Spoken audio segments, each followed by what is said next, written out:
Rush, rush, hurry, hurry, love's supposed to be. Rush, rush. We are live. Welcome to the Jaybefaunt channel. I am your host, Jaybefaunt. Hey, how you doing? Come in and tab a spot. Cop a squat, baby. Good to see you. Wait. Come on now. Are you, you know, I'm not trying to kink shame. But I'm just saying. we get our dance on right when we start. That's exactly what it is. We copping squats. Y'all get ready. Yep. That's right.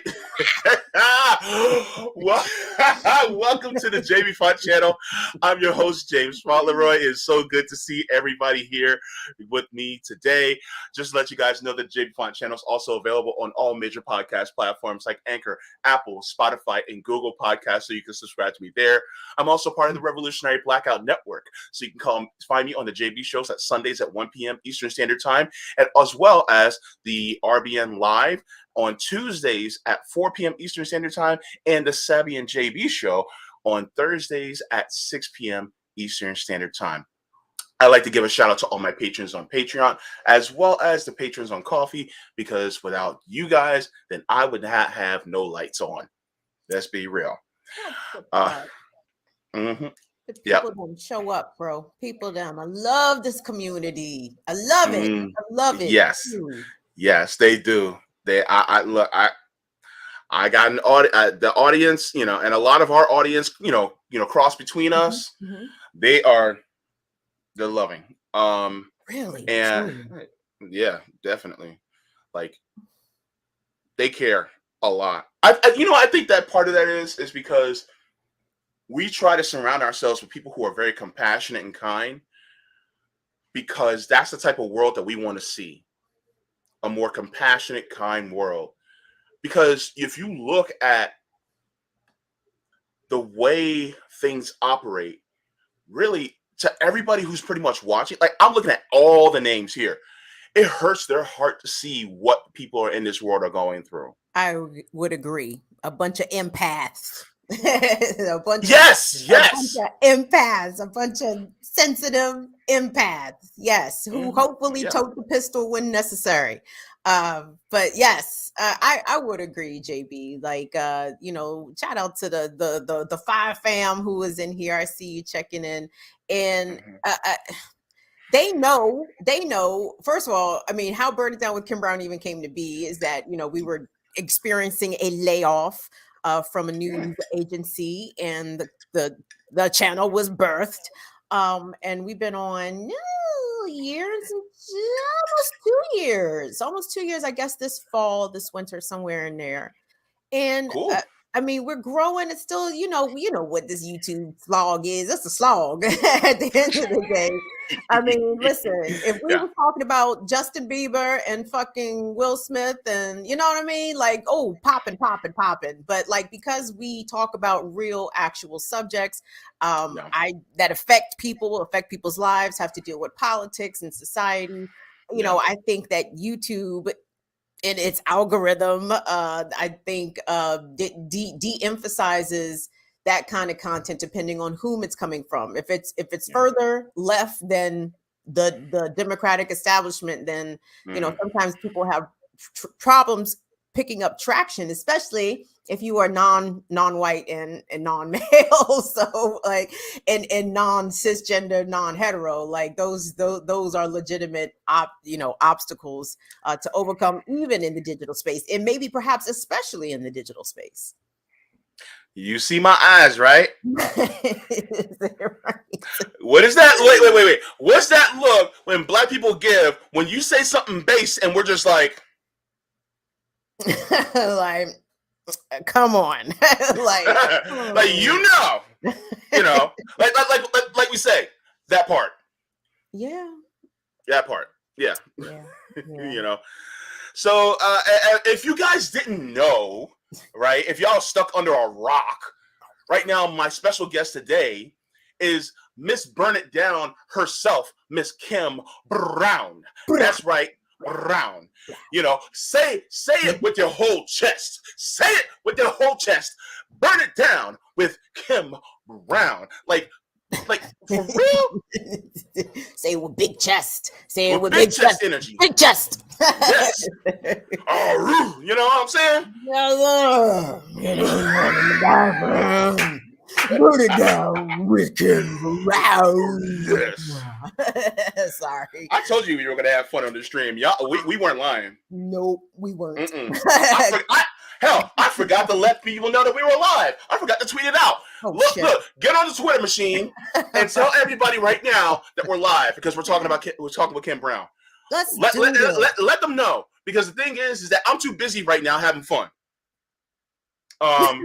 So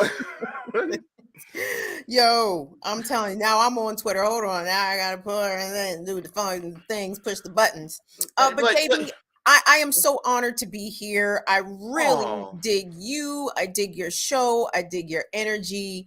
Like I said, it's been interesting getting to know people during this here, lockdown period, because I have always been kind of skeptical of your internet friends, and okay, y'all can be friends, but how well this nigga for real? You know what I'm saying? Like, yeah, that's true.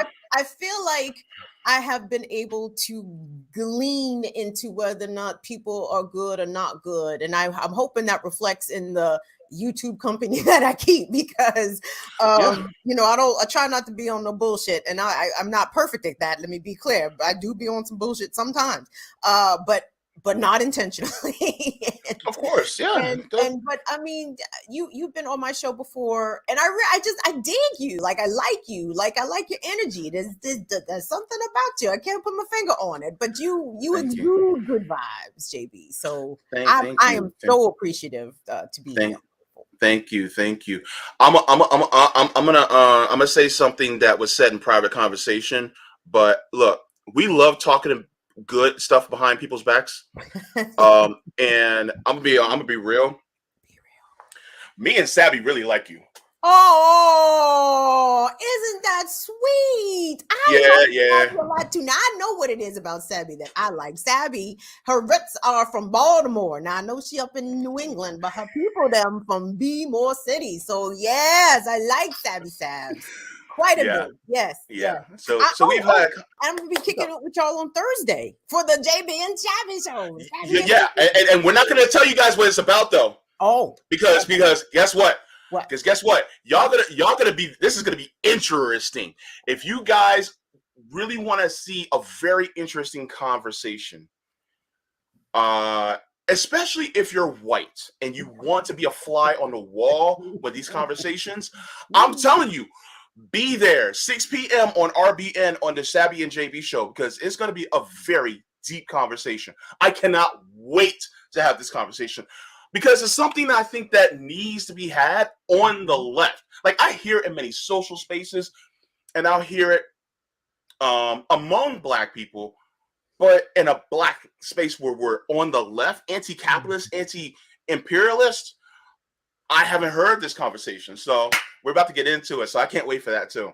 I'm looking forward to it. Yes, I definitely have thoughts and opinions about this upcoming topic. So I look forward to hearing yours and Sabby's and the other guests that will be joining us on Thursday. Sunday, Monday, Tuesday, Wednesday, Thursday, Friday, Saturday. Love Sunday, Monday, Tuesday, Wednesday, Thursday. When I think about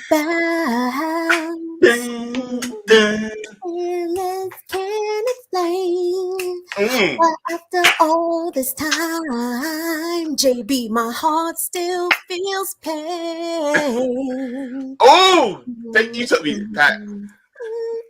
Look at you. Listen, I'm 80s, dog. Like, one of my viewers, I don't know, Luke Kang is in here. I always call Luke Kang out on this, because Luke Kang basically called me an old auntie broad. Now, he didn't actually call me that, but through his inferences about my reluctance to seek out new current music, he is correct. I am old R&B, old rock and roll, old rap bitch all day, Jaybefaunt. Okay, no, save all your new shit. If it came out after 2010, I do not care. Actually, there's some good stuff that came out after 2010. Look, I got nieces and nephews that introduced me to some stuff. I'm like, okay, I can rock with this. But for me, And people think I'm weird because I listen to a lot of EDM, and I used to Mm. feel very self-conscious about it because I'm like, man, I'm because people, fuck it, you on here and you know what's real. So I used to feel self-conscious about my blackness because I listened to Mm. EDM until I realized that a lot of house and EDM originated by black Come people. on. I knew you was coming And then I was like, on, wait a baby. minute. Yes, right. And that somehow white supremacy works. White supremacy will make you feel some kind of way about some shit your people invented. Right? Oh, you should know that. Would you feel weird not Yeah. liking EDM? No, baby. Like Detroit has a big black dance music scene. You know, Hmm. Chicago house. You know, Baltimore club. I mean, no, that's us. That's us all day, all day. Hmm. But it's All fucked day. up because you look at the big DJs who are international and Hmm. doing this, doing Yeah. that, like David Guetta. I mean, I'm way dating myself now. Like Tiesto, like them. I mean, they are like $1 million, like ridiculous amounts of money per gig, JB. And I Yeah. assure you, there are not black DJs getting Hmm. paid comparably. You know what I mean? Yeah. To go spin at Ibiza for the summer. Yeah. You know what I'm Yeah. saying? So Yeah. And don't get me wrong, I love people like Tiesto, Armin van Buuren, all these people. I like them a lot. They put out mhm, some really good stuff.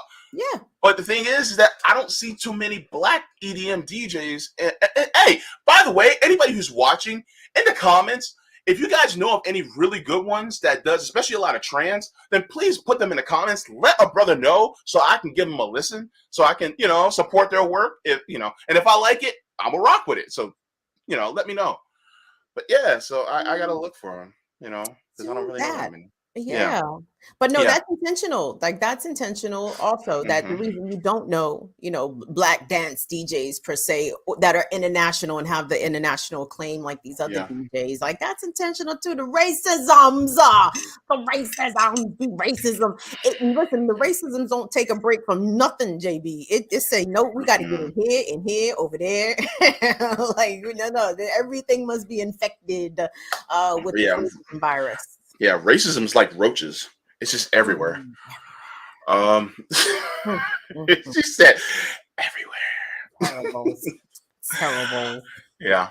But one of the things that I wanted to talk to, God, I can't even get to my questions. This is so Oh. good. I'm Freestyle. like, yeah, That's how we do. That's how we do, yeah, baby. absolutely. So my first question is: you're a political commentator, journalist, advocate. Can you you kind of gave us a little bit of a brief summary of how you got into this, Mm-hmm. but was there anything that really did a more of a bigger push for you into this space, or were you just always this awesome?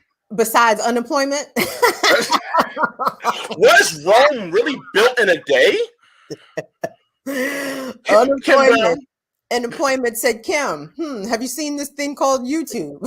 He said, I may have heard of it, unemployment. Thank you so much for bringing Oh this to my man. attention. No, let me shout out real quick. Hmm. Two journalists who have not only supported me, but inspired me, and Hmm. one who actually named the show, Taya Graham and Stephen Janis from the Police Accountability Report. They both are journalists over at The Real News, and they have been supporters of Kim Brown for a very long time. Like JB, let me tell you, it is not typical to meet really genuine people Hmm. who don't have an agenda, who are not trying to use or whatever, trying to be sideways with shit about it. Taya and Steven are two of the most genuine, authentic people ever, and Taya named the show. Taya told me I need to be doing Burn It Down with Kim Brown before I believed that I could do Burn It Down with Kim Brown. So that was, I mean, I had inspiration from that front because I had two people who I very much respect believe in my abilities, believe in what could be. But so that is the main thing. And then we got laid off. Well, I got laid off. Me Too Day and Molly kind of got laid off, but Molly still writes for The Real News. So and there we were here we are on the internet doing Burn It Down. But I've been in journalism and broadcasting for 20 or so years before then. And everything has been a transition, right? So transitioning from where I began on urban radio to adult contemporary format to a talk show format. Then then the TV that I did, I was a traffic reporter in Baltimore, which was an experience in labor exploitation. Let me tell you, like, woo, woo. JB, let me tell you, hold on, let me tell you this real quick. So I was working as a traffic reporter in Baltimore at a TV station. And the TV station was not paying me directly. I was contracted out through another company, right? JB, I was on TV every fucking morning, Monday through Friday, starting at 4:30, which means I had to be at work by 3:30 in the morning, in the morning. And they pay me part-time wages, and I think I made $29,000 a year, and I didn't have health insurance. And I was on, did I mention I was on TV every day? Did I mention I was on TV every day? But that's the kind of exploitation that people may not understand that takes place in broadcasting. Sometimes people think that because there's a camera in your face or a microphone in front of your lips, like you are automatically well compensated. That is not the case. And I think that exploitation plays out even more when you're dealing with Black women, brown women, and LGBTQ folks as well. Yeah. Wow. Yeah. That is. Oof. Right, Jipper says, "What the fuck?" Right, dog. And again, a story about me at that job that I tell folks is that for the first time in my 30s, I caught strep throat. I'd never had strep throat before. I caught strep throat. I thought it was. I didn't know what the fuck was happening. Have you ever had strep throat, JB? I don't remember. Maybe, I don't know. I think if you had, you would not forget it, because it literally feels like your throat is full of glass, like glass. I didn't know. I was very upset with my partner at the time because I'm like, hey, what a guan? What is this? But when I went to the doctor, it was like, no, you have strep throat, dog. We was going to fight. Yo. Was ready to rain fire down, dog. I don't want to do not play that shit at all. But anyway, no, the doctor confirmed it was strep throat. But there was nobody there to back me up. I didn't have sick days. So guess who went to work with strep throat, dog? I mean, just the worst. Just the worst. No way. Dog, that's how they do. That's how they do. That's how they do. I'm sorry. Did I get way off topic? My bad. No. I'm just like, look, it's very hard to get me speechless, but that and it pissed me off because I'm like, wait a minute. As much money as these local stations rake in from local advertisers, and you mean to tell me, basically, they pays you basically a measly $29,000 a year? Yes. Rise and grind. You got to grind, baby. You got to grind. You got to do all the grunt work. You got to do.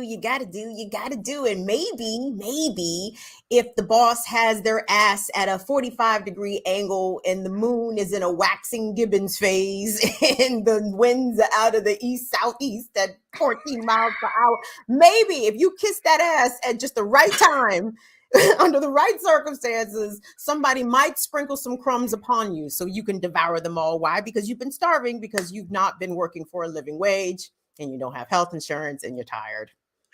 Don't forget the Burt's Bees to put on your lips too before you kiss that ass. Gotta kiss that ass exactly right, JB. Yeah. Yep. And the crazy part is that exploitation. It's like you get to a point where you can say to yourself, I don't need this, and then leave, but they can always find somebody else to basically take that position because they're desperate. Yes. Yes. Yeah. And especially in an industry like broadcasting, I won't just limit it to news. Really, it's broadcasting across the board, even though less so from what I'm understanding from radio. Somebody who is, I know, works in urban radio still tells me that it's hard for them to get young talent these days, because again, the conditions. Why would I try to be a radio star in 2022 when I can do it on Instagram or TikTok or all these other different means where I don't have to put up with nobody's bullshit, right? I don't have to play no corporate game. You just have to conquer the algorithm. So yeah, that's why you hear all these syndications on urban radio. Like everything is syndicated, right? All the morning shows are syndicated. A lot of the afternoon shows are syndicated. It's a cost-cutting mechanism for them in one way, but the other way is, y'all ain't got no talent. Y'all not breeding talent or nurturing young talent. You're trying to get washed up comedians and former, artists way past their prime to now all of a sudden be radio personalities. But there's skill to this. You know what I mean? Like there is a skill to broadcasting. You just can't be. Yeah. I'm not gonna call no names, but, I got you. You just can't be, and then just be coming with all the things. So anyway, am I hating? Does that sound like I'm hating, or am I being? Am I come across as a hater? I might be. My bad, but I do hate. No, I don't think it comes across as hating. I think it's just come across as telling the truth. Thank you. That's nice. I mean, because here's the thing. I wanted to get into voiceover acting, announcing, and radio. I wanted to do that. I can hear that in your voice. Yeah, and I wanted to do that for a while, but I never truly knew how to get into it. And plus, I don't even have a college degree, and I wasn't about to go to college to get myself into student debt. Makes sense. And so, because of that, if anybody looks at this channel, if you go back far enough, you will see when I actually did ads over the PA system at the store I was working at, and I would do announcements for different sales and things like that in my radio sounding voice. And I did that, and people loved it because they were like, I thought that was a recording. And I'm like, no, it's me. But the thing is that, and I did it in front of corporate. The hell with that. I used to work at Sears. I'm going to be real. Okay, so I used to work at Sears, and corporate was there at our store, right? And I did it a couple of times. They did not even bother to look my way. I'm like, I'm giving you guys, and I said, I would do this commercials for you guys for $50,000 a year. For all the Sears stores, I would do it $50,000 a year. Which is a deal. That is a discount. Big deal. And they didn't even bother looking my way. And the thing is that I was thinking about doing it because I was thinking about getting myself a voice coach and things like that so that I can, because I need to practice elocution. I need to practice, my pronunciation because I'm not that good. But then I was like, you know what? Let me just upload my stuff to YouTube and see how that goes. It ain't going anywhere. Well, hold on. Wait a second, JP. Wait, hold on.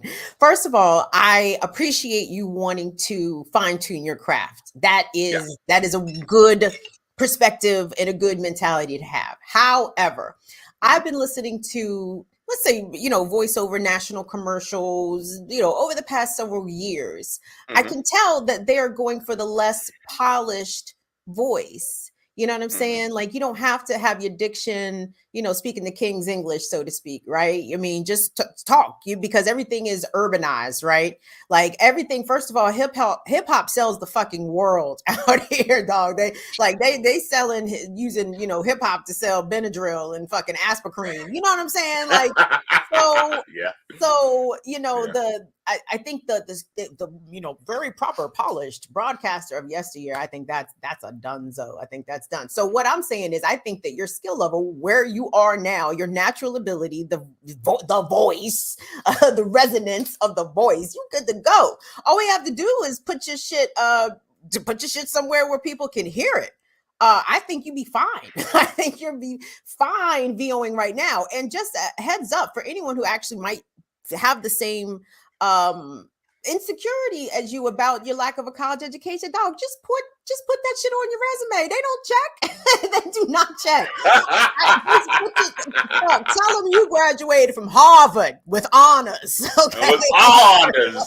Tell them they do. They absolutely do not check. And if they're black, Morehouse.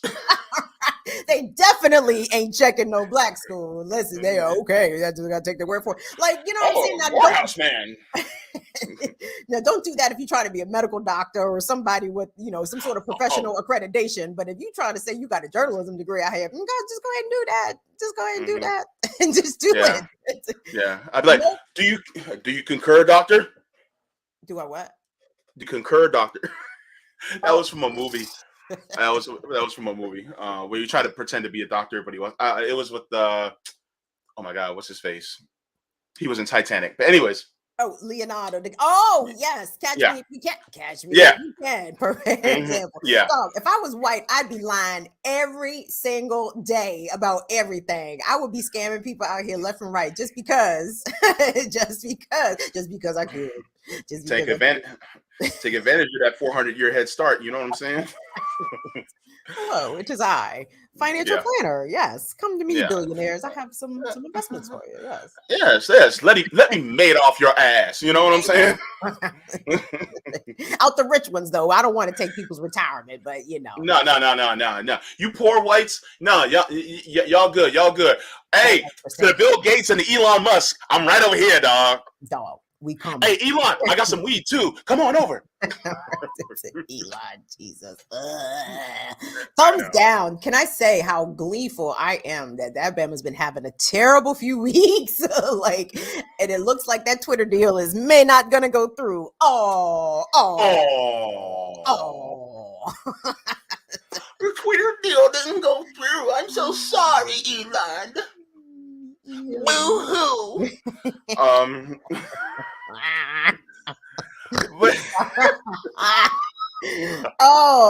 He's the worst. Actually, I don't know who's worse in your opinion, Elon or Bezos, because they're both awful. They're both super villains. I mean, one literally looks like Lex Luthor. Yes. And the other one is Justin Hammer. If you watch Iron Man 2, the bad guy in there is Justin Hammer. Yeah.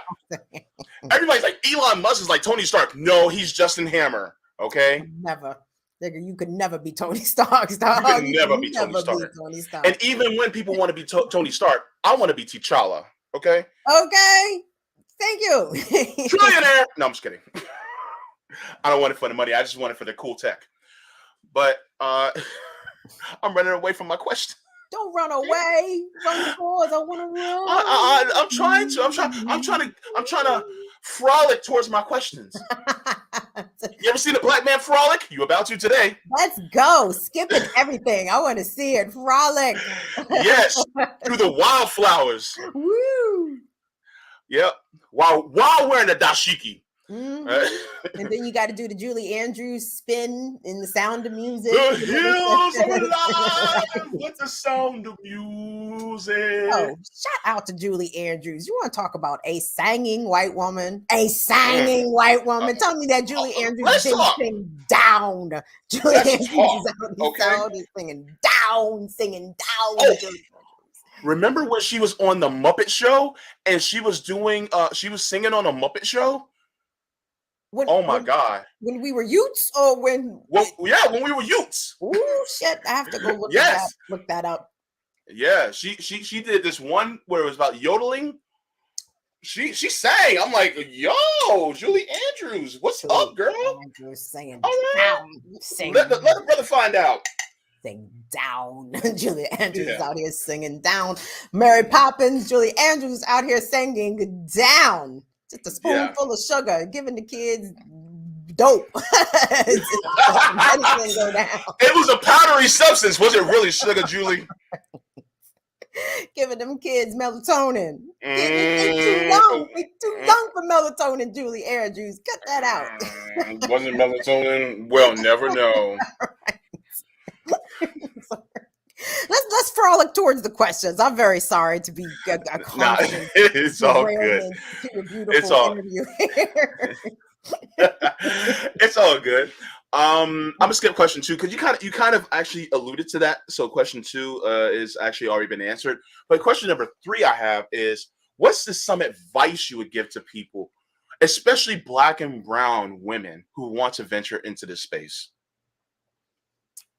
Be ready for some I mean, to me it can be frustrating. It can be a little frustrating, just for the simple fact that I think that entering especially like YouTube space right now, in my opinion, I think that the de-emphasis again of voices of color is something that is intentionally happening, unless you are in a very particular lane. And I'm really talking about kind of like entertainment gossip, or like, but I feel like kind of centristy kind of politics, or maybe even hotep politics. There's an audience for that, or the manosphere. Ooh, one of my faves. JB, like, Do well, actually, not get me stuck on them dudes that basically are like, are you looking for what they call a high high value value? women. I'm like, what in the hell is a high value woman in comparison to your broke ass? Like, excuse me. I like, of course, they have to bring something to the table. But, and pardon me for saying this, but nigga, so do you. What are you bringing to the table, brother? Like, okay, oh my god, and it's just like, and then on top of that, okay, JB's about to get real right now. Let's go. You guys are sitting there petting white supremacy like it is a fluffy white cat and you're Dr. Evil. You want to know why? Because you guys also seem to have a strict adherence to monogamy, which is really a Judeo-Christian type of belief where you guys try to apply it to every single person.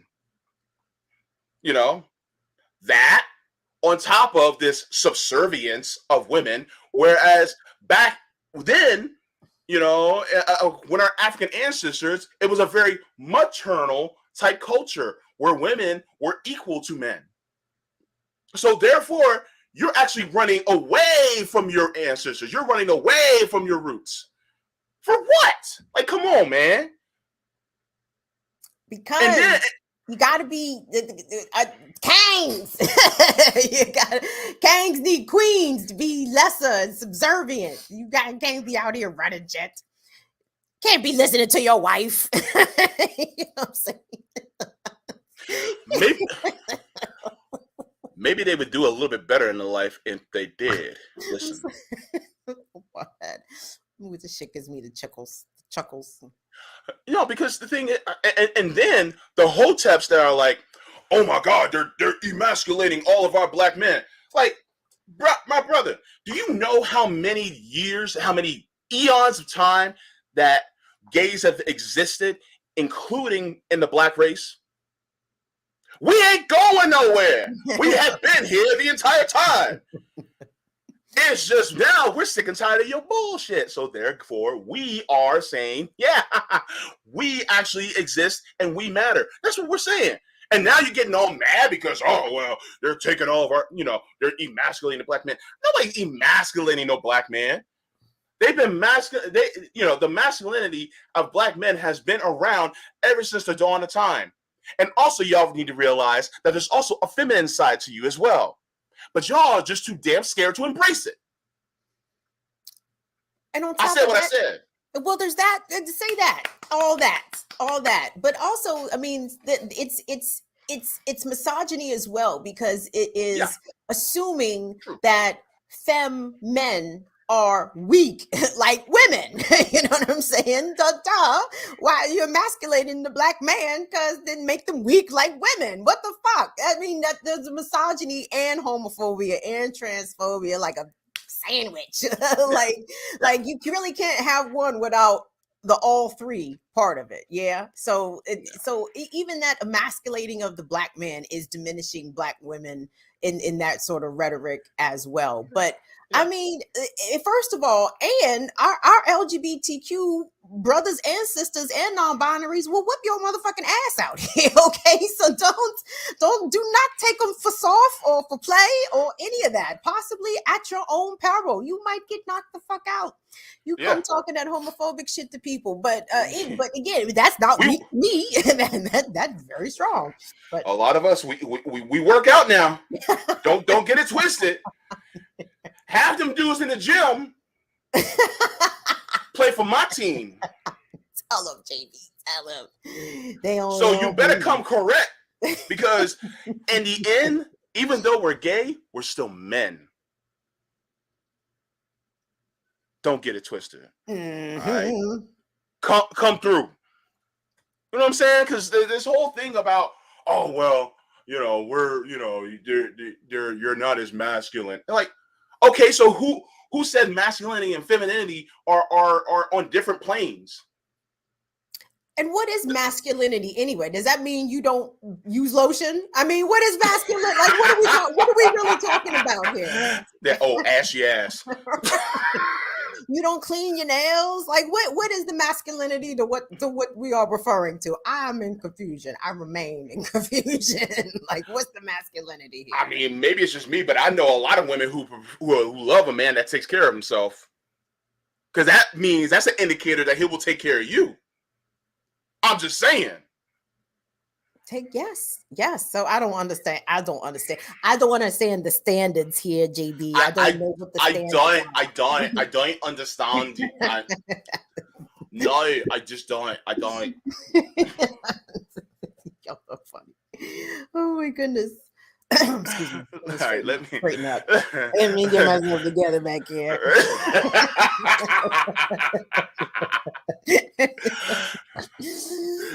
JB, the questions. JB, come on, man. The questions. Okay. Are y'all all right in the chat? Are y'all having a good time? Are we? I hope you guys are. Are we way off track here? Are we way off base? Or are we good? We good, chat. Mm-hmm. Sorry. We will get it back together. We're trying to behave. It's just we don't know how. No. I think that's why y'all like us so much, though. I think so. So. Okay, so the fourth question. I'm kind of going through these questions a little fast because there's some news things that I want to get your reaction to too. Mm-hmm. But fourth question is, this is a hypothetical. So you are president of the United States, and it is January 20th, your inauguration day. Mm-hmm. What are the first 3 actions you're taking as president within your first 100 days? I am immediately, effective immediately, America. We are closing all of our military bases around the world. This is a drain on our economy, drain on the prosperity and healthy nature of the rest of the world. We are closing all 800 of our military bases effective immediately. Period, point blank. That's it. I am also, can I make 2 in 1? Sure. We are disbanding all law enforcement agencies within 30 days. Within 30 days, not effective immediately, but within 30 days. And within those 30 days, they will be replaced by community members of the community who will protect the community and do the things that police should not be doing. And the second part of that is we are opening the jails. But we will be monitoring you child molesters, rapists, and convicted murderers very closely. Very closely. We will be having eyes on you. That is part of the community policing initiative as well. People who have been convicted or accused of murders or sexual crimes against folks, you get special scrutiny. And I'm not exactly sure what we're going to do with them. That's why we have an abolitionist wing of my my administration that's going to be working on that. On that. So, and the last thing I'm doing, is making healthcare available for all. Instantly, we have a nationalized system, and we will figure a way in the coming days and weeks that a compensation schedule shall be arranged for healthcare workers and healthcare providers. But If you are a person, no identification necessary to show. All you have to do is be walking or be pushed or however. All you have to do is be human, and you will receive medical care, the highest standard of medical care, available everywhere. And we will do a tremendous diligence in shoring up our medical healthcare infrastructure as it has been defeated and depleted over this past 3 years during the pandemic. So we are closing the military, we are getting rid of the police, and we are making healthcare accessible for all. Mm-hmm. Yeah, that's pretty good. Aren't you glad you voted for me, JB? Yeah.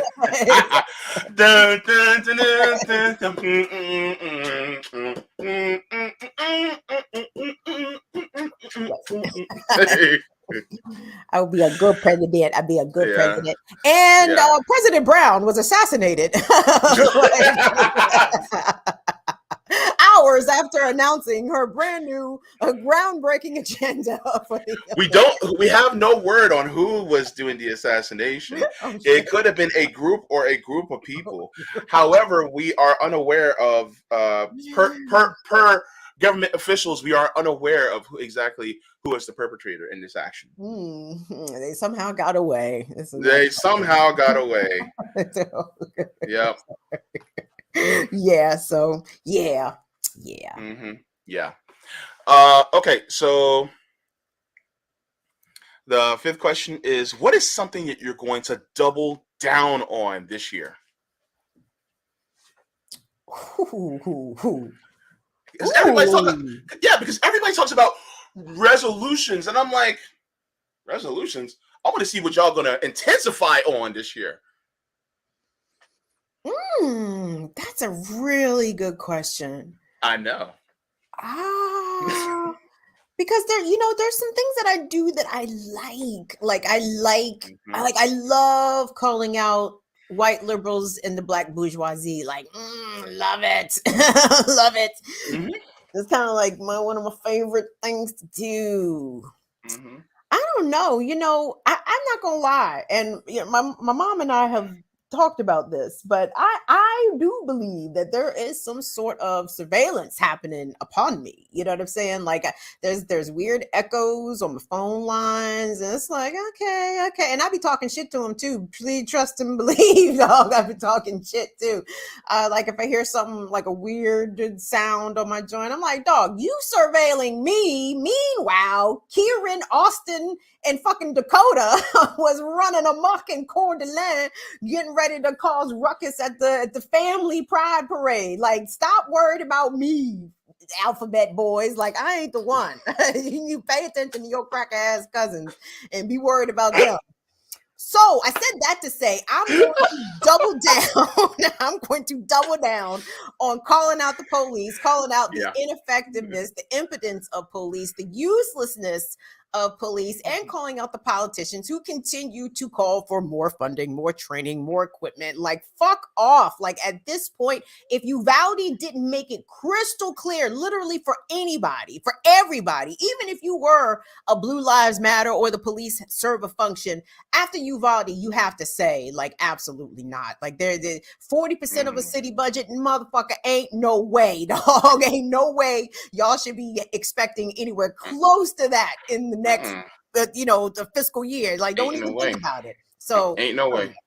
Yeah. Act like you know, act like you know, act like you know. Like, yeah, y'all just 40% of a city budget. Y'all need to get out of here with that. And didn't even know who was in charge. Didn't even know who was in charge. Like, oh my God, like, is this a clown show? Is this an actual clown show? Like, seriously, like, I didn't even know I was in. You didn't know you was in charge? Who the fuck was? I cannot, dog. I cannot. And I don't, and obviously continued heartfelt condolences going out to the parents, but they have to, somebody is protecting that police department building. Has to be 24/7, Slim, because that was one of my kids, that shit would be ashes. Okay, ashes. Yeah. Like, and then on top of it, the Supreme Court had the nerve to say that the police do not have a constitutional right. They don't have a constitutional duty to protect you. I'm like, if that's the case, then we don't need them. Because if they do not have a constitutional right to protect us, then we do not need them constitutionally. And therefore, right. They should go away. That's right. That's right. Fuck them. Give the firefighters their money. The firefighters will run in a burning building to come save your ass. Like that's that's the understood nature of firefighting, that it is life, imperiling. I assumed that police, since they talk all that shit all the time, we put our lives on the line every day. Do you know? Do you really? 2% of crime, really? Do you really? Seth, let's be real. All right?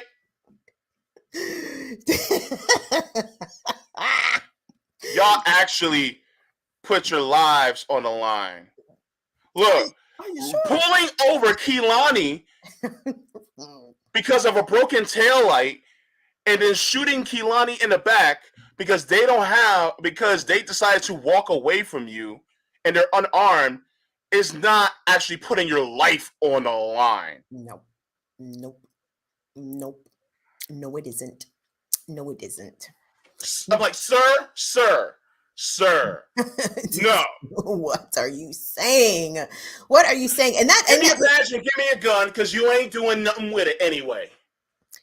And more specifically, JB, that is what I'm doubling down on. Like, I will not uphold the fairy tale. Like, I'm not upholding this myth. I'm not upholding this farce, this invisible yet very visible structure of things, and everybody's just supposed to go along as though we are not still in the throes of a raging pandemic, as though the climate and ecosystems are not collapsing, as though America isn't collapsing. Like, it's so wild to watch local news sometimes that I'm like, y'all, this is, don't look up. Like, it's like the dystopia is happening. Like, there is shit happening right now that us 10, 20, 30 years ago would be like, really? Like, how come people aren't out here burning shit down as a result, right? So that's what my commitment is, to double down on dismantling the mythology, dog. I'm not playing the same game the rest of y'all out here playing this, Slim. I'm gonna call it the way it is, not the way that y'all hope it would be. Miss Brown, you just touched on something that, in fact, I was talking to Sabby about this in private. Here's the crazy part. When people, and this has been talked about on Breaking Points, not Breaking Points, but they were on Rising, Crystal and Saga, but shit, I consider that corporate propaganda now. But anyways, they were talking about, they always come up with, yes, what police have done to you is bad, but when you're protesting, you have to do it the right way. And here's the crazy part that they don't realize. When we do it the right way, y'all don't pay attention. But let a police department go ablaze. Next thing you know, y'all are actually starting to pay attention. And the crazy part is they'll go, but you're burning down your own neighborhood. Own? Own? Did you say own? Who owns the neighborhood? Because we don't own anything. So therefore, truth be told, we ain't getting the insurance money from it. And so the thing is that it's like, what do you, and then it's just like, oh my God, CJ played his clip last week. Shannon Sharp, he said, how many times am I going to have to turn the other cheek? Ooh, come on, Shannon. Now you know, because the Shannon, thing is, rich. Shannon, he's rich. And if he's saying that, if a rich black man is saying that, then what do you think us poor black men are saying? And us poor black women, what are we saying? Because we're sick and tired of it too. And in fact, we're the ones who are bearing the brunt of it. Because Shannon Sharp can jump in his Escalade. I'm dating myself, but he can jump into his Escalade that's sitting on 22s and go into his rich neighborhood in Calabasas, and he'll be cool, right? Those of us that aren't making much, we're the ones, or barely living at all. People like me who are literally getting disability benefits because that's all the only income I have. What do you want us to do? Keep turning your cheek? I only got 2. After that, you done. It's the violence, it's the police and the state violence, but then it's coupled with this economic violence that everybody is facing, but obviously being borne upon Mm-hmm. harder on Black and brown people. And Yeah. it's wild, like justify to me Mm-hmm. people having to go into work when the federal minimum wage is barely going to pay for a gallon of gas, a gallon of gas.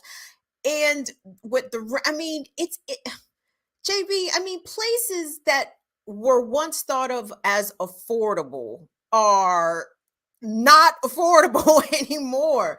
And it's like, who can afford this rent? Who can afford this average of $2,000 a month in rent? In DC, I mean, certain neighborhoods in DC, like a one bedroom, two bed. I mean, I'm like $3,000. Like, who the fuck are y'all? Like, who are these people charging these rents, and who can afford this rent? I need to know. Like, these are the questions that need answers. And I feel like the money is sneakily around here, though, because how is it that we have all these stories about how competitive the housing market is and rents are going up? Well, obviously, some people are paying the shit. I don't know who. Or for people who are trying to buy houses, being priced out or outbid by people making cash offers on overpriced real estate. Let's call it what it is. Like, where is this money sneaking around at, JB? Like, I feel like motherfuckers is out here sneakily with some bread, and I need to know who they are, because apparently I only know poor people. You know what I mean? Like, I don't know no one that's making cash offers on houses. I don't know the people. They're like, oh, it's all this going price. It's just inflation. It's just inflation. That's all it really is. It's just, the markets. Like, no, it is price gouging. Yes. Call a thing a thing. It's price gouging. Get that I word out of my face. Let's call it what it is. It is price gouging, plain and simple. Say that. You cannot tell me any different, because these companies are making record profits last year, and yet they're still making hand over fist.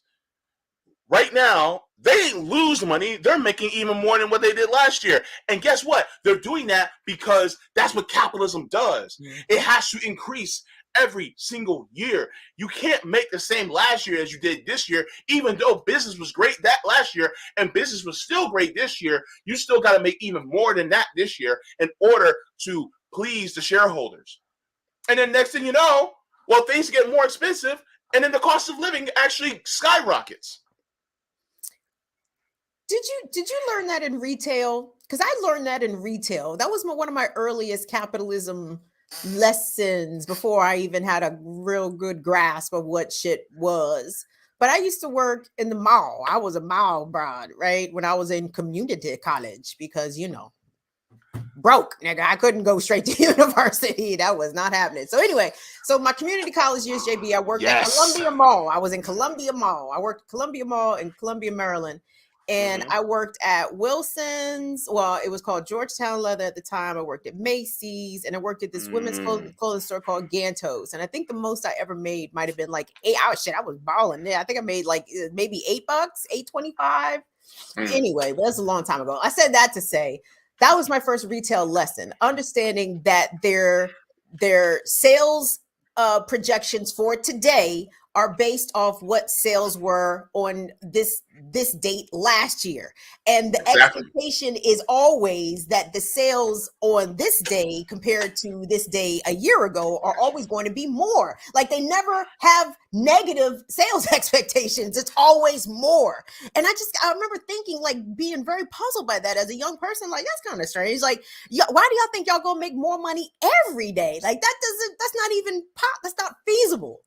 And the managers themselves would stress themselves out to pieces. Oh my God, we're not going to make our projections today. Oh my God. Baby, it is March the 8th. It's a Tuesday. Like, how many sales you think is coming in here today? Like, anyway, but I'm imagining that you learned a lot of capitalism lessons working in retail, because I did. I got you on this one. Tell me. I want to know. So I used to work for a very large retail company called Sears. Mm-hmm. Y'all remember Sears, right? Yes, we do. A former Sears, Roebuck and Company. Mm-hmm. Okay. So every single morning, we had our team meetings before the store opened. We would all stand in a circle, and the manager would say, "Why are we here?" And everybody would have to say in unison, to serve, delight, and engage our members while they shop their way. Okay. Yes. It's kind of culty. Very. And so when we did that, the manager would go over the sales projections that we did last year, comparison to what we expect to do this year, and how much in sales that we need to do in order to achieve that goal. Now, in order for managers to get their bonus or to not get chastised by upper management for it, they would have to meet these goals every single day and for each quarter.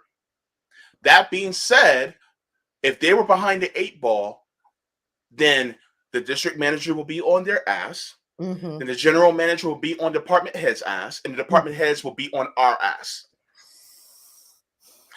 And so this is the part of capitalism that you see, is that if you aren't increasing year over year, then somebody's head was going to be on the chopping block, because apparently the shareholders and the executives think that you can still make more money, extract and squeeze more out of people through different tactics. Now, I'm gonna be honest with you, and this is true for all department stores. All department stores. Now, kids, listen. I want you to come close to the camera. I'm gonna let y'all know something. Here's what department stores are. Department stores are credit card companies that just so happen to sell shit. Would you like to open a new Macy's store card? You can get 15% off today's purchase. They are credit card companies that are just trying to sell you stuff. They're not department stores. They're credit card companies. That's what they are. And they will make you push people into opening a credit account. Oh, yeah. Yeah, I remember those days. I had to do that, and my manager pressured an older black man into doing it, and I felt disgusted after I did the transaction. And the thing is that we get chastised if we have a low number of credit card applications. Yes. Yep. So this is the part of capitalism that is very disgusting. It's the dark underbelly of it. That when you're in retail, you have to see it. I also was a salesperson at Ashley Furniture. Yes, I used to sell furniture. Oh, nice. They got some nice stuff in there. They do. They do. They are actually a furniture manufacturer as well as a sales source. They make They make their own stuff. Yeah. Nobody makes anything in America anymore. But yes. But here's the thing. Because you have to sell so much per hour. Your sales per hour have to be a number. For us, it was $300 per hour. So if your sales per hour, your SPH has to be at least $300 an hour. If it falls, then you will have a talk with your manager. And the thing is that you always have to meet a certain quota every single month.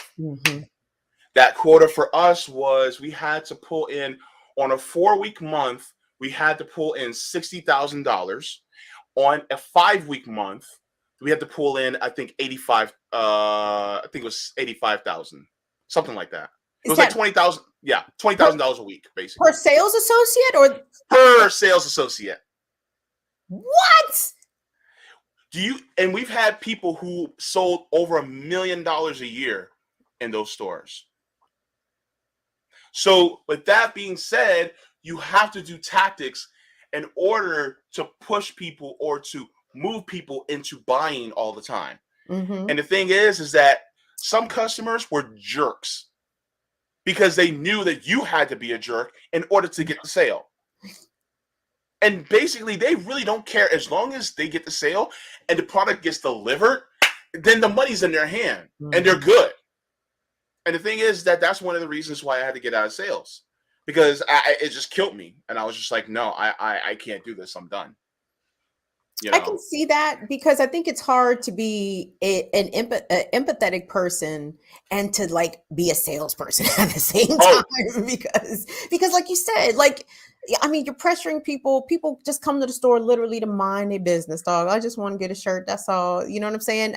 Now all of a sudden they're giving up their social security number and their Yup. estimated annual income and their employer, and it's like, god damn! Like I needed all this just to sell this person an article of clothing. Like this is preposterous, preposterous. And then the pressure, like you said, that is on associates and managers. And mind you, I mean, I'm sure the person who sold $1 million worth of Ashley furniture probably did not make $500,000 that year or $250,000 that year. It's like No. like the compensation is not even commensurate with the level of sales and revenue that the worker is bringing to the corporation. So it's like, and you want to make people feel like shit if they don't hit these benchmarks. Well, even if they do, what's in it for them? Like what's in it for them? I can tell.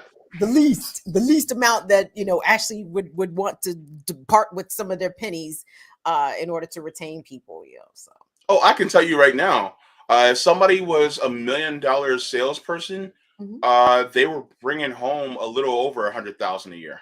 Okay, but that's still only 10%. You know what I mean? Exactly. Like, Exactly. that math ain't mathing. That math is not mathing. That math is not mathing Mm-mm. because the owner of it, and it's privately owned, by the way. It's not publicly owned. Ashley Furniture Oh, is a privately owned company, and mm-hmm. it's family owned. Mm-hmm. So the owner and founder, and I think his son now is the CEO, Mm-hmm. and the money is kept in the family. I bet. I Hmm. bet it is. I bet it is. Yeah, yeah. So, but that's a whole nother conversation. But uh, okay, so this is going to be a couple fun questions. Oh, fun. Yeah, All of these questions but have been fun, JV. They've all been yeah, fun. yeah. But it's going to be even more fun. Oh, more Now, fun. I don't know. This might be a little bit difficult because I mean, I'm a bit of a foodie. Okay. Mm-hmm. And just go on. I'm Okay, intrigued. I'm okay. intrigued. What is one food that Kim Brown can't live without?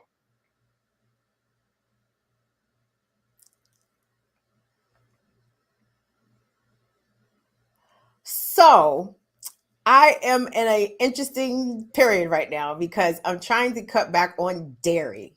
Uh I and understand.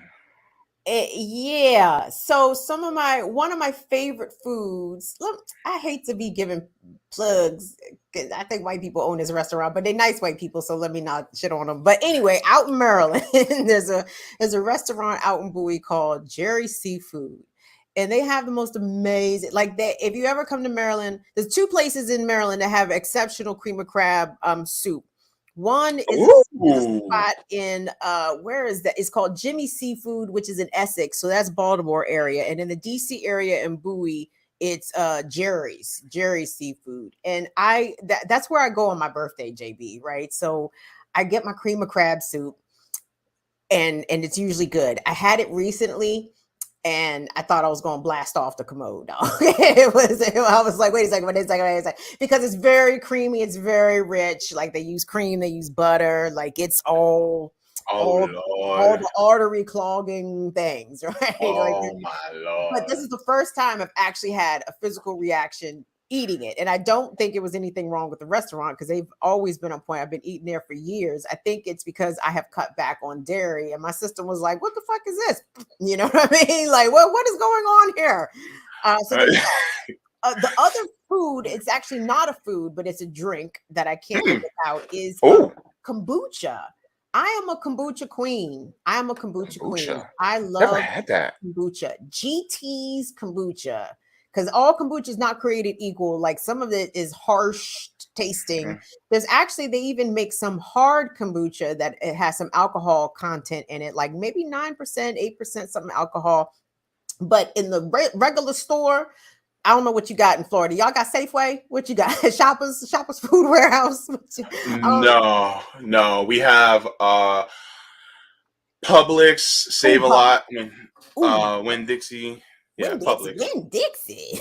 Yeah. There's a couple Winn Dixies, yeah, around here. Kombucha. And kombucha. I never Kombucha. had that before. Kombucha. GT's kombucha, I think they're based out of California, and they really have good flavors. They have lavender that's really good. They have a lemonade that's really good. I drink their gingerade, their gingerberry. They have a good, it's called Cosmic Cranberry. They have guava god. It's like I'm making a big commercial here for GT's kombucha. This is not sponsored content, by the way, guys. But I love kombucha. Like I feel like it helps to keep me calm on the inside. You know what I'm saying? Because really, yeah, I do. I will go out there and say that. Yeah, I like to drink kombucha because really you should only drink, I guess, one a day if you can. And I don't drink them every day because they cost, right? Them joints is like that. Well, because of inflation, they used to be like $2.19 to $2.99 a bottle. Now they're $3.39, which is I'm not too fan of that, but I like it. Like I feel like it's just good. It's good for you. It has good bacteria to get in your gut. You know what I'm saying? Because you need gut bacteria. Good shit. Yeah. Drink some. I think you would enjoy it. I need to try it because we have 7-Elevens down here, Wawa. Yeah, we got the Wawa. Yeah, they just came down here the last couple of years, but yeah. Okay, cool. I gotta try that. Yes, kombucha. I'm a big kombucha fan. Kombucha. Put a stick 'em. Okay. That's silly. All right. Hell, whatever. It's burned it down with Kim Brown anyway. What's that? What's your favorite curse word? What do you like to cuss with? Oh, I love fuck. It's so universal, right? Oh man. And then you could put, what's the shit? Prefixes and suffixes on the shit, like this motherfucking asshole. Like, you know what I'm saying? Like you can interchange things around. I'm gonna drink to that. Oh, right. Cheers to that. Toast. Oh, I have nothing to drink, damn it. But yes, we toast to that. So fuck is awesome. I have to circle back to fuck because I find fuck has way more utilities than bitch or even shit. Like shit is pretty good too, but fuck is verb, fuck is adjective, fuck is nouns. Like fuck is a lot of things. Fuck covers a lot of ground. You know what I mean? It does. Yeah. So. Yeah. And then you can use it in a happy way. You can use it in an angry way. You can use it in a very sad way. Be like, oh fuck. You can be like, the fuck, yeah. You can be like perplexed and confused. The fuck, right? It's so universal. Like, whoever did like. Is it really for unlawful carnal knowledge? Is that the actual acronym? Is that is that some sort of Euro lore? I don't know. But I don't know. This is not the first time I've ever heard it as an acronym.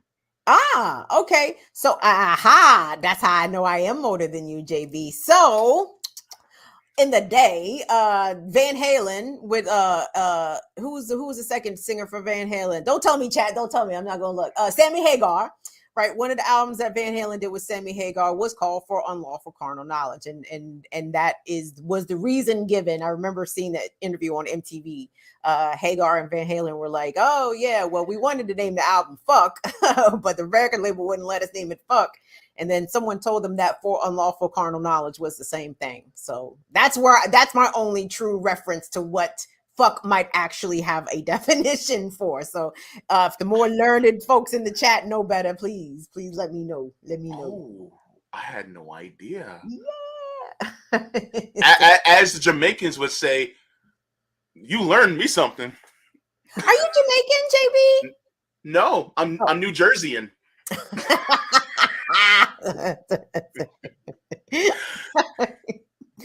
Okay. I am Nigerian by way of my father. Actually, yeah, I'm 39% Nigerian. I found out. Oh, nice. Yeah.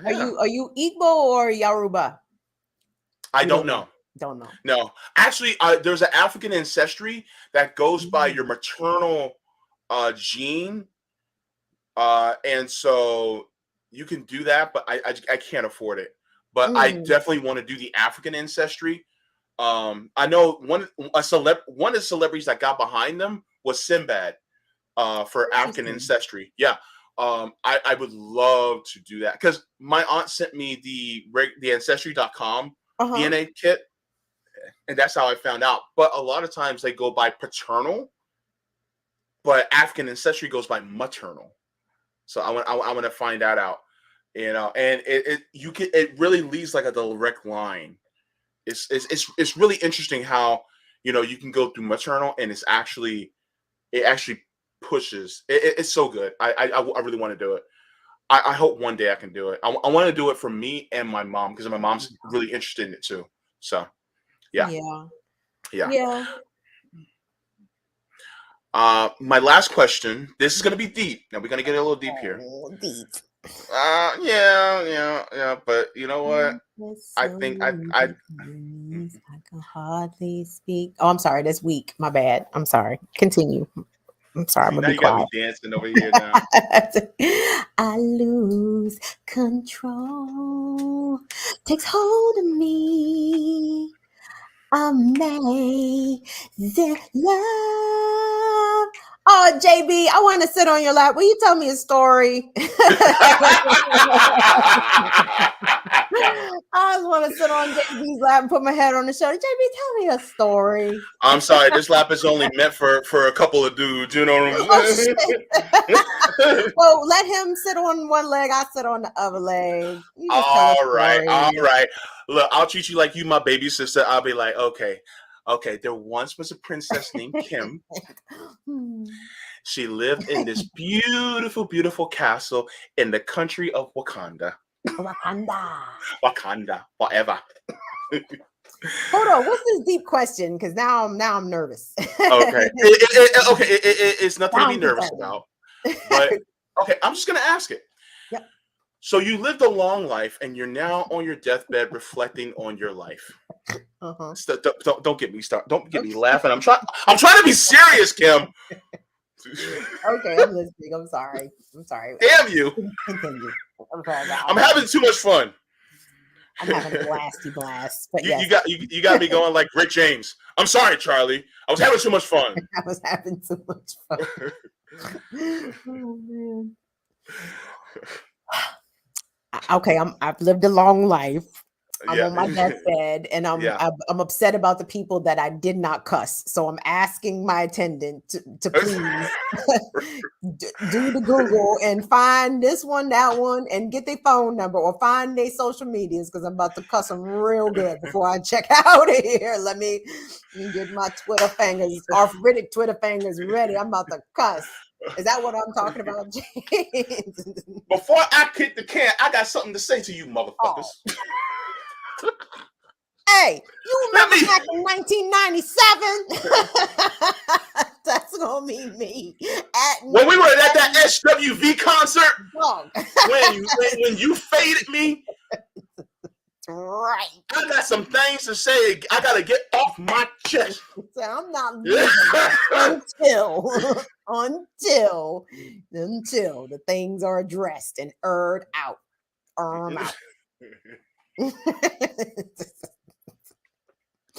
This show is too damn fun. Oh boy. All right, let me finish this question before we get to these stories. It says, okay, you're on your deathbed reflecting on your life. What is the one thought you want people to remember about you? I want them to say, Kim was kind, but she did not play the dumb shit. That's it. That's it. I want because women, especially Black women, especially, when you speak a certain way, people assume that you're not nice or you're angry or you're this or you're that, and it's like, well, I'm not. From henceforth until my last breath, I am not performing niceness for anybody, right? Like we're not doing that. So I want people to be able to hopefully see me for who I am, for who I really am, the shit that I care about, the people that I care about, the issues that I care about, but at the same time, be able to say that Kim was not a sucker out here. You know what I'm saying? Kim did that, and I hate to say that I sometimes sound very blunt and crass, and I'm okay with that too, because again, I'm trying to rid myself of all these stereotypes that people believe a woman should be, right? A woman should be proper. A woman should conduct herself with class. Fuck your proper, fuck your class, fuck all that shit. I'm not here for that. That's too Gotcha. much for me to carry. No, thank you. I can't do all that performance all the time. But just say that, hey, Kim was cool. Kim was nice. Kim was out here for the people. But at the same time, Kim did not play that dumb shit. So that's it. But you're going into a realm that people do not understand, that there's a difference between being nice and a difference between being kind. Because the thing is, you know, Rome, he's not nice, but he's kind as hell. He may look at you with a stank face, but he will also take his shirt off and give it to you. And that's what really matters. Like that's the shit that really matters. Like that's what should really matter. Yeah. So I mean, let's be real. You know, I respect that, because this one thing is, now there's also tact, which I do agree with, because I try to be as tactful as I possibly can, but I'm still going to be real with you. You know what I mean? But the thing is that there's a difference between, I should say, the difference between kindness and politeness, because there are some polite racists out there. Yes, there are. There really are. Yes, there are. There really are. There really are some polite racists out there. And some have voted for Obama. That too. that is also also true. That is also true.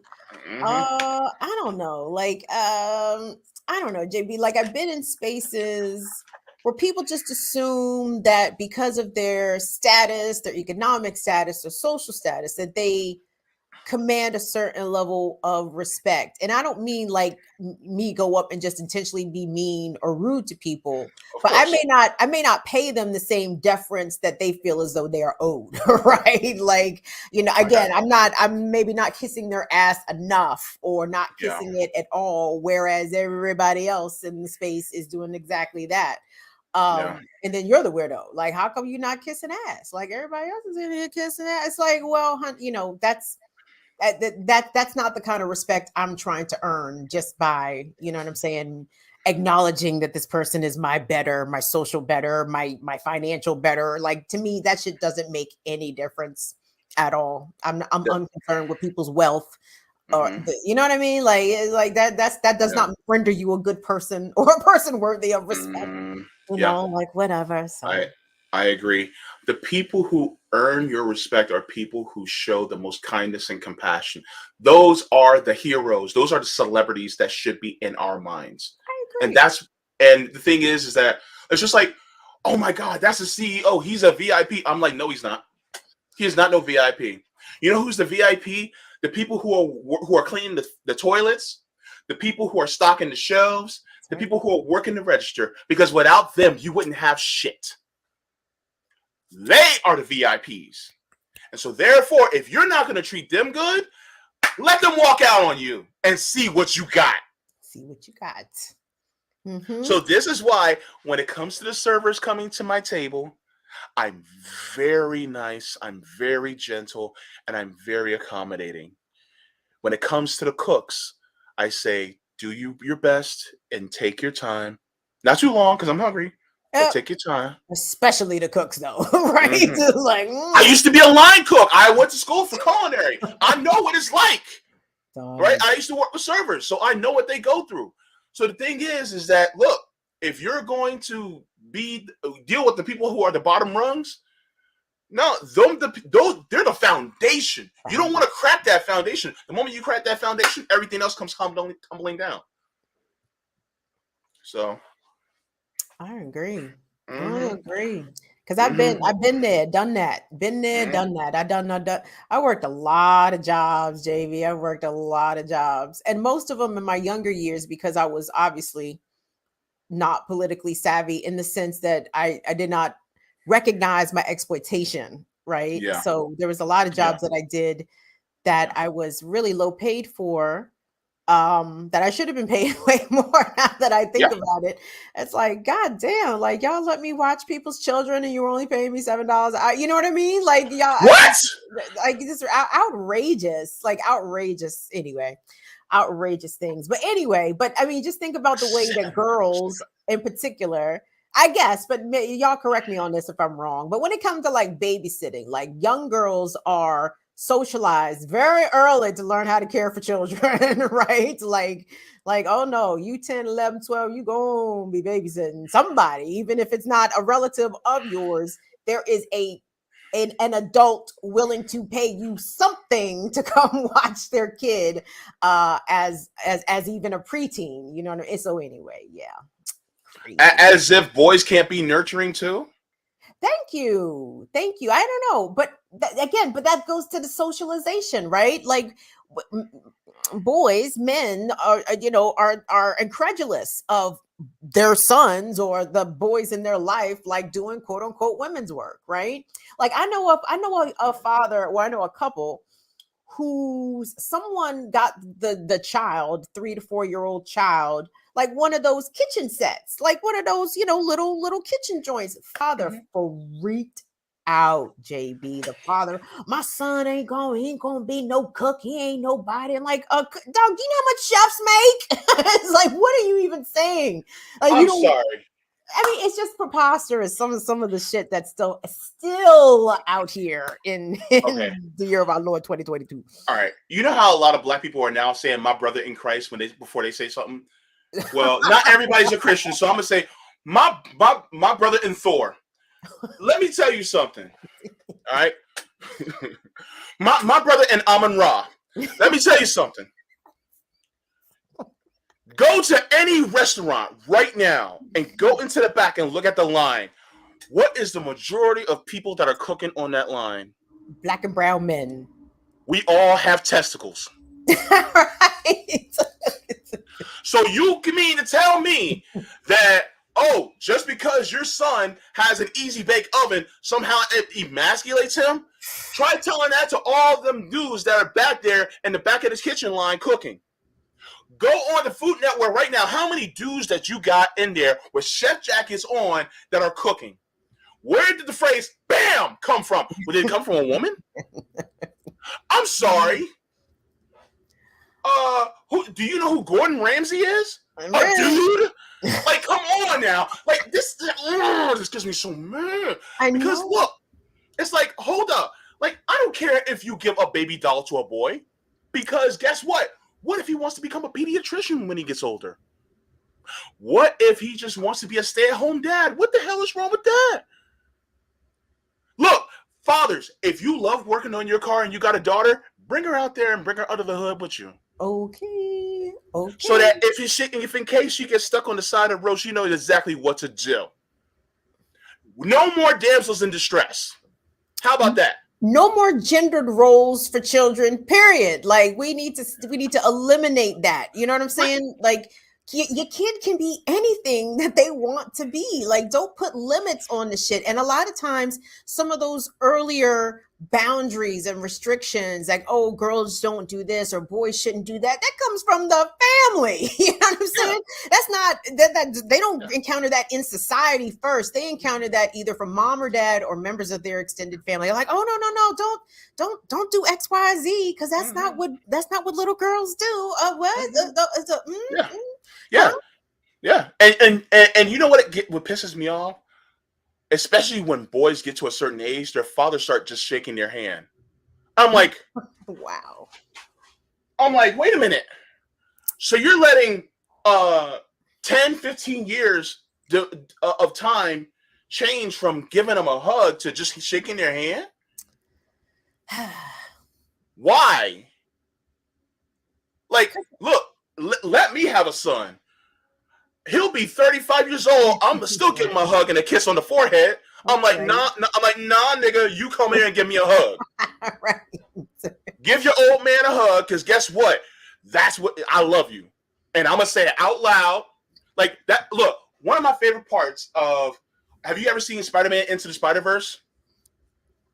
No. It's a good movie. It's with Miles Morales. He's actually, it's a black Spider-Man. He's Miles Morales. It's a really good movie. But there's one part, and his dad's a cop, so whatever. But that's the only thing I'll overlook. How many Spider-Mans are they going to make? Is my question. Have you seen the 12th Spider-Man? No, I missed. I didn't see. I missed. I didn't get up to 8 yet. That's not the point, Kim. That's not the point. I'm sorry. I told you I'm older than you, JB. Like, I look at these things a little different. I'm like, God damn, how many Spider-Mans are going to make? But go ahead. I'm sorry. Even though you look younger than me, because you know good black don't crack. Hey, now, the hydration come through. The hydration of it all. We moisturizing up in here. Listen, that's what our white brothers and sisters, they think it's a secret. It's really not a secret, y'all. You just moisturize your skin, and I'm telling you, your skin will be good to you. It's not like black people do not have the exclusive rights to aging gracefully, right? Yeah, moisturize and sunscreen. It's very important. Sunscreen and cocoa butter is magic, baby. Magic. Magic. Okay, I'm sorry. Into the Spider-Verse. Where are we going? Okay, we're going into the Spider-Verse. Okay, so there's one part of the movie when he drops his son off at school, and then as he's walking into the school in front of all the kids, he said,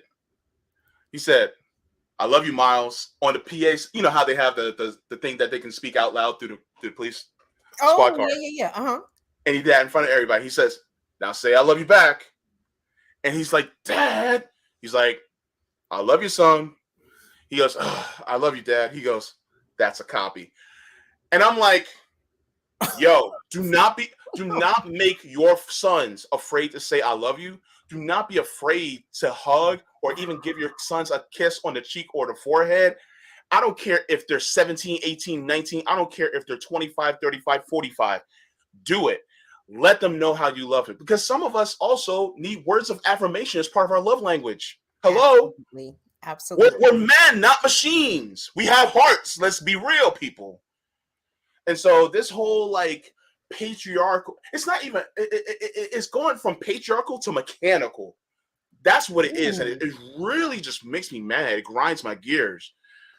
But it's misogyny again, because men, you can't display emotions because women display emotions, and you don't want to be a woman, do you? Slap a man across the face and see if they'll display emotion. Right, exactly. But it's okay for them to display anger, for them to display rage, for them to become violent. You know what I'm saying? Those are acceptable because those are men's emotions. You know what I'm saying? But you can't display so-called soft emotions because there's women. You don't want to be a woman. Women that are the bitches. Problem, though? Do you want to be a bitch? No, you don't want to be a bitch. Women are bitches. You don't want to be like a woman. It works in some cases for me to be that way. If I need to. But that's the full range of human emotion that men are socialized. And men socialize boys and women too do that. You know what I'm saying? Not letting their sons cry. Don't cry. You don't cry. Ain't nothing to cry about. You know what I'm saying? Like women are absolutely guilty of these things, these miscues, this misguidedness in the ways that we restrict boys from expressing their full range of emotions. So no, that's right. But JB, I don't mean to cut us short here, baby boy, but I need to skedaddle because I'm hungry. And I wanted to get to these stories. We'll get to these stories the next time. But yeah, am I bailing on you early? I can't remember. No. It's actually we went over. Got it. Okay. Yeah. No, that's good. But you know what? It flowed. There was a lot of heavy roll. So it did not feel like we went longer. Like this is a very natural banter exchange of jokes and ideas. Yes. Yep. Like Tony Braxton said, just let it flow, babe. You want to talk about a broad aging amazing. Like, oh my gosh. Tony Braxton is out here aging unreal. Like unreal. That's what I love. Like, so I'm mid-40s and Tony Braxton and them is 50. Like looking at these 50-plus-year-old women, I'm like, woo, girls, y'all are giving me inspiration. Y'all are keeping it fly and beautiful. So I am enjoying getting older. I feel more confident the older that I am. And I Yeah. wish like the shit that and people always, but it's true. Like the shit that I know now, I wish I could impart to my 24-year-old self and tell her not to care as much about It's true. trying to please the bosses and trying True. to do a good job. Don't you want to do a good job? Yeah, you do want to do a good job, but you don't want to get the 30% off black woman's discount that the salaries usually end up being. And that's the thing I'm most resentful about, JB, because I have not been able to close that income gap. And it starts early, you know what I'm saying? So we could bitch. I could bitch for at least another hour and a half, but I'm gonna And push that's back. what I'm here for, to let you do that. Thank you, JB. Hey, I'm looking forward to our conversation with Sabby on Thursday. This is gonna be fun on Yes. RBN about topics not disclosed yet, but I have to tell you guys are going to want to tune in for this. All of the black folk and the non-black folk too, because y'all are going to get an insight, a glimpse into a topic that is discussed amongst the black diaspora, the African diaspora across the globe. But I think here in the good old US of A, we definitely have some takes on the topic at hand on Thursday. So I'm looking forward to seeing you Yes. again on Thursday, JB. Yes. I look forward to seeing you too, my sister from another mister. Hey, can I tell the people about my show tonight real quick? Yes, please. The floor is yours. Thank you, dearest. So tonight, y'all, Burn It Down with Kim Brown, coming on live at 7:00 Eastern. If you were watching the Remix Morning Show, I feel like I've been on everybody's shit today. This is great. If you were watching the Remix Morning Show on Black Power Media this morning, you heard us talking about DC activist April Goggins, who today had a hearing for her Freedom of Information Act request from the Metropolitan Police Department, because April and other DC activists have been surveilled for a long time, and the police are like, "We're just surveillance. What do you mean? We never surveil. Oh, you mean this $10,000 page stack worth of documents? Oh, and you meant this surveillance? Oh, our bad. We didn't know." So we wanted to see, and we will be checking in with April and Max Rameau from April's from Black Lives Matter DMV, DC Black Lives Matter, and Max Rameau's from PACA. DMV. So they will be joining us tonight at 7:00 to get the update and to, really discuss the ways that JB, the COINTELPRO tactics never went away. And they didn't stop being COINTELPRO. They just I don't know what the fuck they did. They just kept it going. So yes, COINTELPRO is still out here. Our activists, our journalists are being surveilled and monitored. And fuck that. Like, we pay too much money. These police departments garner too much of the public budget to be spying on people who are minding their business and trying to get black liberation. Like, that should not be a criminal offense. But here they are spying on people. So that's tonight, 7:00. Burn It Down with Kim Brown. Awesome. By the way, I also have Kim Brown's her Twitter handle as also in the description, as well as the link to Burn It Down with Kim Brown YouTube channel. So please make sure to give a sub there. I know some people in the chat already said that they subbed to you already. Hey, so, thank you. Yes. So you got some more subs. What do you trying to call get some your more people? What do you call your people, JB? The I don't JBs? have I don't have a name for them. You should ask. You should ask. Actually, that's a good suggestion. What do you guys want to be called? Because I just call you guys viewers, but let them vote. Let's do it democratically, because that's what we did over on the channel.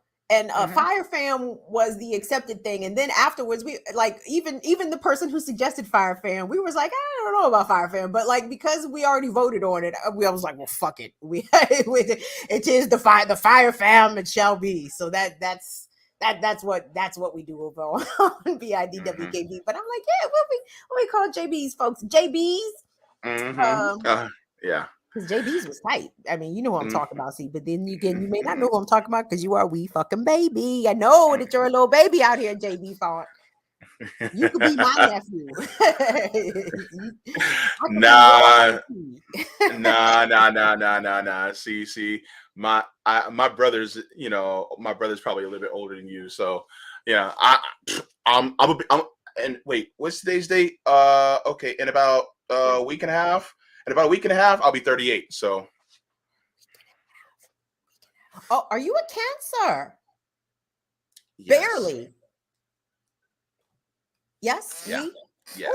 Ooh, oh, with the hard exterior and the soft underbelly. Yes. I like Cancers. You gotta, first of all, you better know anytime you're going out to eat with the Cancer, let the Cancer decide where y'all going to eat, because the Cancer has a list of places that they cannot / will not eat at, and have the reasons why they will not eat at these places. Because you have a sensitive stomach, I would imagine. Every Cancer I know has a sensitive stomach. Yeah. I try. I stay away from. Look, do not get them super spicy Slim Jims my way, because I will not eat them things no more. Look, young JB used to be able to handle them. JB now, Nah. Gonna have to grab me some Preparation H or some shit like Ooh, that, because yes. I can't do. No. My stomach is like, dude, what the hell, man? Right. You know I can't handle this stuff no more. Right. Spit it out. Spit it out. Right. Listen, JB, I knew I had crossed the line in the age in the age ranges when I became suppository years old. I said, am I suppository years old? Really? What? Am I really suppository years old? Stop this. Let me off the ride. I want off of the ride right now, because nope. When you have to make a sound every single time you sit down and you get up, you're like, years old. When you have this, when you wake up and you need time to wake up, and you're sitting on the edge of your bed, you're just like, okay, I don't feel like doing this today. I want to go back to bed. What in the hell? Man. What in the hell is this adulthood? I want my money back, motherfucker. Come on, give me my money back. Such a scam. Oh my gosh. Everything. That's what our job is. We are here to demystify and expose and point out the scams. So many fucking scams. Again, that's why I told you, just go ahead and just tell on your resume that you say you got a master's. I mean, go for the gusto. You know what I'm saying? Like, dog, if they scamming, we scamming, dog. Like, yeah.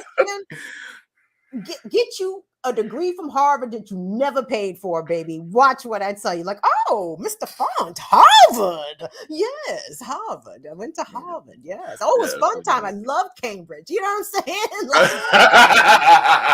Like, dog, if they scamming, we scamming. Yeah. I mean, they're already stealing our surplus wages. They're already thieves. So if we're liars, then hey, it kind of works out. You know what I mean? I see no problems. But I'm gonna hop off here, JB, because I gotta put something in my tummy before I talk to the people. Them. So thank you again. Thank you for being here. Listen, I will be back anytime, because I like you. I like you. You are really cute. I like you a lot. So I always have a good time talking with you, and I look forward to seeing you and Savvy and everybody else on RBN on Thursday. All right. The font. Y'all bye-bye. Be good. JB in the fonts. Yes. Come through. All right. We burned it down. Bye, guys. Bye, y'all. Bye. Okay, everybody. So that was great. That was such a great interview. Hold up. I'm tired. I got to get a sip because that was good. That was real good. You see why? You see why? Y'all see why? Y'all saw why I had her on, right? She will be back. I just want to say hello to everybody in the chat because I didn't get to say hello. You know, we have Sweary Fairy in here saying we love you, Kim. Absolutely. Jean Catherine, the great, is in the house. Fontlets, that could be a possible name. That's interesting. Also, Angela Sangster is in here. I'm gonna go through this really quick because I got to get ready for the RBN live that happens in like 15 minutes. So I gotta rush. Let me see who else here. Holly Horn is in the house. Bill Bradley, my brother from another mother, another brother from another mother, as well as JB. All right, all right. It's Tony Plow. So good to see you. All right, need those Motown type outfits with the sparkly suits. So we all have one microphone. We come back together. She do. I got sunshine. All right. We also have Little. She's great. Love her. Yes, she is a lovely, lovely person that keeps it real. You know what? Remember how they always did the when it keeping it real goes wrong? Well, she's keeping it real and it goes right. So let me see.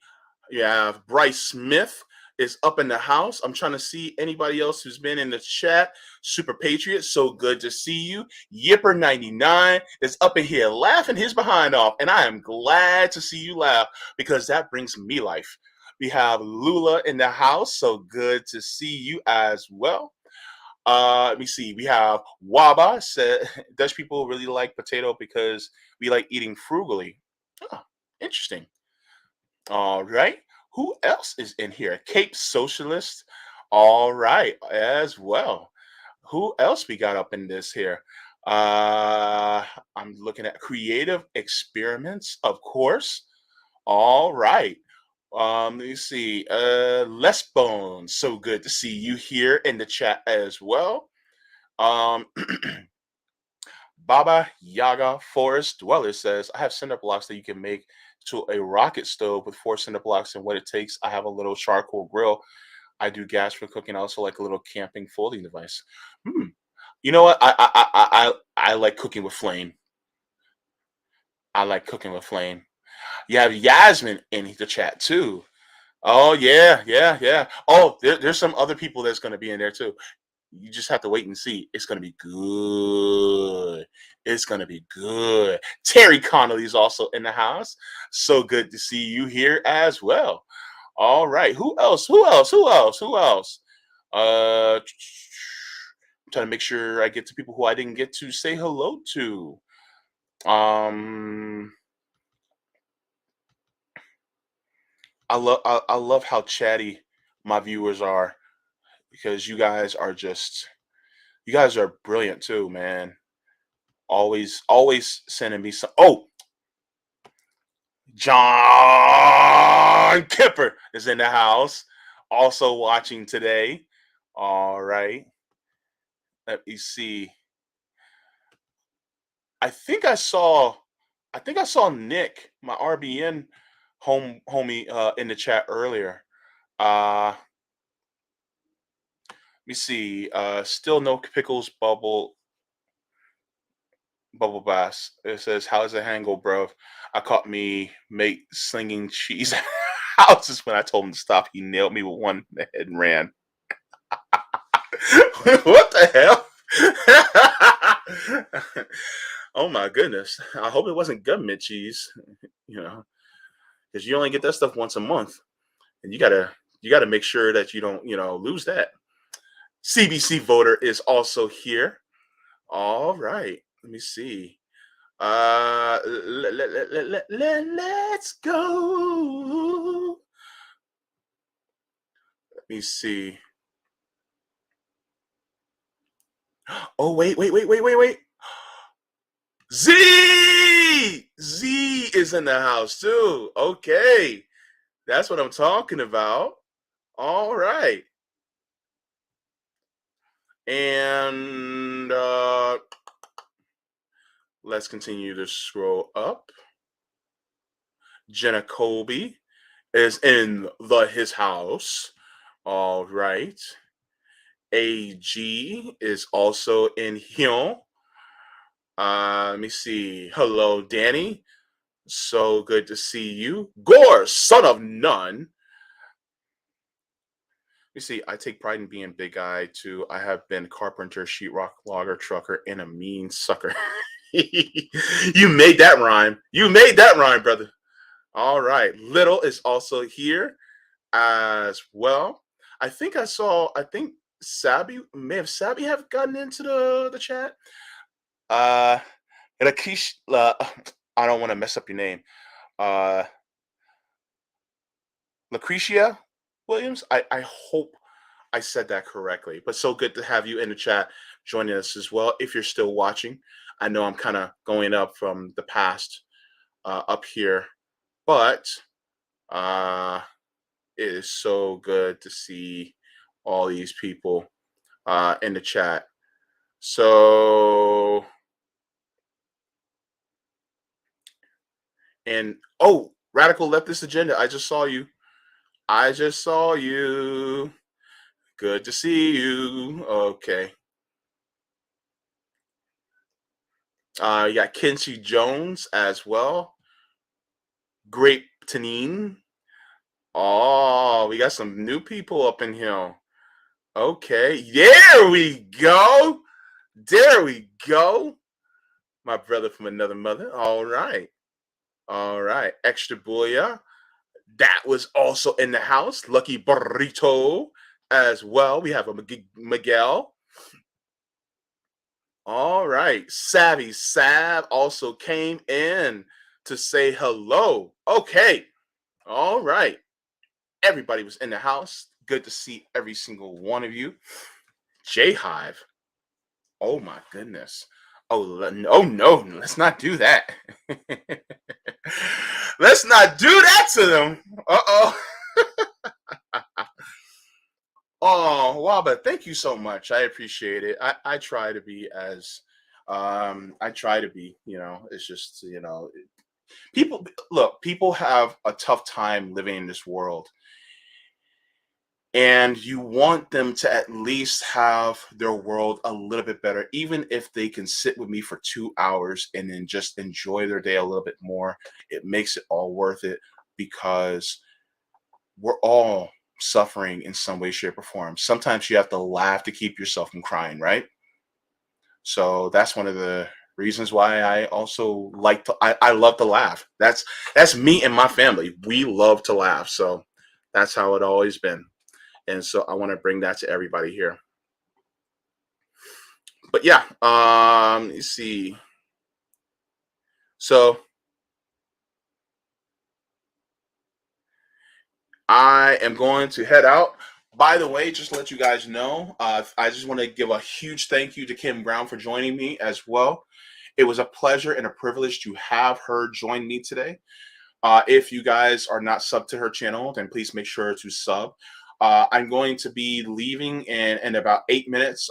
The RBN Live is about to start. Oh my goodness. Will I even have a chance to get up and stretch? I don't know. But I will be there. And so be sure to be there or be square. And oh, by the way, if you haven't, I gotta do this house cleaning stuff, whatever. Sorry. But if you're not subscribed, then please make sure to subscribe. If you like what you heard and if you had fun during the stream, please make sure to click the like button as well. And if you have not yet, click that notification bell just to let you guys know whenever I go live. Also, to anybody who's, I got to make sure I go to all my Rockfin people, my Rockfins. I got to make sure I answer to y'all too, because you guys give me life.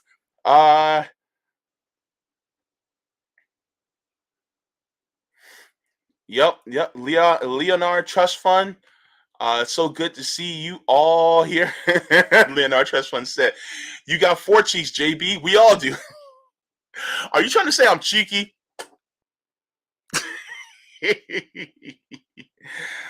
Oh my goodness, Leonard Trust Fund. Thank you for the tip on Rockfin. But thank you so much. I really appreciate it. That really it goes a long way. Just your kind words go a long way. So I appreciate all the comments on Rockfin. Let me see. Like my job was probably like 24 working at Carter's Corporate Marketing in Connecticut, and I had never worked in fashion or retail before. When I found out what each garment costs to make, I think I just wanted to sink into a hole when I realized how much slave labor these people use. Yeah, that you really get a inkling into capitalism once you start working in retail. And then on top of that, a lot of customers start to treat you like crap because they tend to be entitled. Like, not all, of course, but there are some that come in there that, and you're just doing your job and just going by policy, and they don't want to hear it. So yeah, but it's so good to see all of you. Like Leonard says, on the fin. So thank you so much. I appreciate all of you guys watching. I try to remember my people on Rockfin because you guys are awesome too. If you're watching on Twitch as well, love to all of you. And for the people who are rewatching on Rumble, also thank you for watching. Please make sure to like this stream. If you can, do something today to make somebody's world a little bit better, even if it's just a kind word. Send a message to somebody, DM somebody, something that I was just thinking about you. I just want to make sure that you're having a good day. I want to make sure that you're doing okay. Do that, because that could also help save somebody's life. You never know. So leave the world better than you found it. You know, if you have a couple of extra bucks, and you see somebody out there that's hungry, baby, do it. You know what I'm saying? Do something for somebody else if you have a little extra to give. If you don't have a little extra to give financially, give of yourself either through kind words or kind actions. Do whatever you best you can. Leave the world better than you found it, like I always say. But just to let you guys know, I want you to water your plants. I want you to water yourselves. And I also want you guys to smoke them if you got them, drink them if you got them, eat them if you got them. Because, of course, we also have to have joy. Joy is revolutionary. And so are forehead kisses. Mwah! To every single one of you. I love you. Yeah. You are beautiful.